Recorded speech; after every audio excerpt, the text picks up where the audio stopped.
এক গরু আপনার 4 বার কোরবানি দেওয়া হইতেছে। ড্রাইভিং লাইসেন্সের সময় ট্যাক্স দেই, গাড়ি কেনার সময় ট্যাক্স দেই, ট্যাক্স টোকেনের টাকা দেই। 1 লক্ষ টাকার বাইক আমরা 3 লক্ষ টাকা দিয়ে কিনতেছি, আবার রেজিস্ট্রেশন ফি দিচ্ছি। এতগুলো টাকা বাইকারদের কাছ থেকে নেয়ার পরেও কোন যুক্তিতে তারা এই প্রস্তাবনাটা আনে? পর্যাপ্ত পরিমাণ ট্যাক্স আমরা দিয়ে রোডে নামতেছি, তারপরে এই ট্যাক্সের আসলে কোনো যুক্তি নাই। 1 লক্ষ টাকার বাইক আমরা 3 লক্ষ টাকা দিয়ে কিনতেছি, আবার রেজিস্ট্রেশন ফি দিচ্ছি। একটা বাইক থেকে অলরেডি 1,56,000 টাকা নিচ্ছে।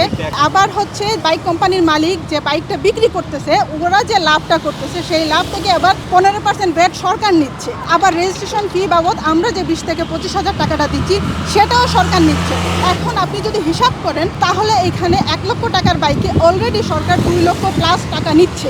আমরা আবার নির্ধারিত টাইমে সবসময় ট্যাক্স টোকেন দিয়ে আসতেছি। তারপরে এতগুলো টাকা বাইকারদের কাছ থেকে নেয়ার পরেও কোন যুক্তিতে, কোন সেন্সে তারা এই প্রস্তাবনাটা আনে? এবং প্রধানমন্ত্রী কি স্টাডি করছেন? উনি কি ভেবে অনুমোদন দিচ্ছেন? উনি কি ভাবছেন যে বাইকাররা আসলে কতটুকু দিচ্ছে? ঈদ লাগছে মনে, খুশির জোয়ার সবখানে। আর ঈদ লাগছে মনে, বিকাশ পেমেন্ট সবখানে। বাইক সাধারণত কারা চালায়? বেশিরভাগ নিম্নবিত্তরা। এখন এই শহরের কথা যদি আমি বলি, চাকরিজীবী যারা আছে তারা হয়তো যাতায়াত সহজের জন্য হচ্ছে বাইকটা চালায়, কিংবা অনেকে আছে রাইড শেয়ার করে। এখন চাকরিজীবী যারা আছে, আমি যদি তাদের কথায় আসি, দেখেন একটা মধ্যবিত্ত ফ্যামিলি মাসের অর্ধেকে যেই হচ্ছে তার একটা টানাপুরান চলে আসে। সেইখানে সে কিভাবে বছর শেষে আরও 5,000 টাকা দিবে বলে?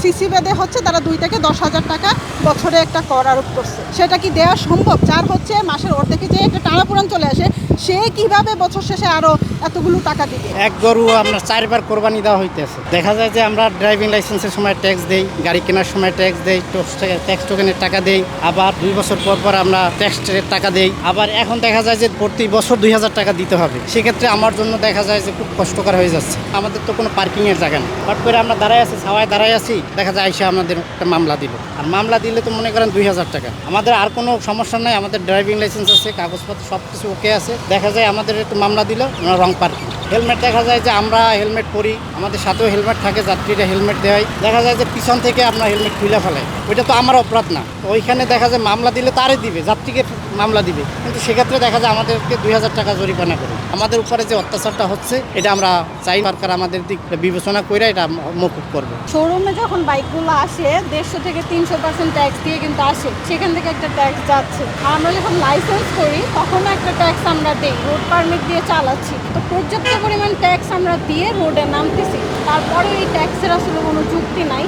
এটা আসলে আমাদের বাইকারদের প্রতি একটা অন্যায়, একটা জুলুম। কিছুদিন আগে তেলের যে ক্রাইসিস গেল, বাইকার 8 ঘন্টা 10 ঘন্টা ধরে হচ্ছে এরকম লাইনে দাঁড়িয়ে দাঁড়িয়ে তেল নিছে, তখনও কিন্তু আমরা কোনো প্রতিবাদ করি নাই যে হয়তো বা ঠিক হয়ে যাবে। তারপর কি করলো, দাম বাড়ায় দিল। এটাও কিন্তু একটা জুলুম যে হঠাৎ করে দাম বাড়ার এটা তো কোনো রিজন নাই। আর এখন আবার এই কর নিয়ে যেটা হচ্ছে 165 সিসির উপরে বা হায়ার সিসিগুলো মনে হয় 10,000 পর্যন্তই করছে। তো এটা তো হইলো না। মানুষ যদি 1.5 লাখ টাকা বাইক কিনে বছরে 10,000 টাকা গুনতে হয়, কারো এটা হয় না। অনেকে হচ্ছে রুজি রোজগারের জন্য পাঠাও চালান, তো ওনাদের জন্য এটা আরো বেশি প্রেশার হয়ে যায়।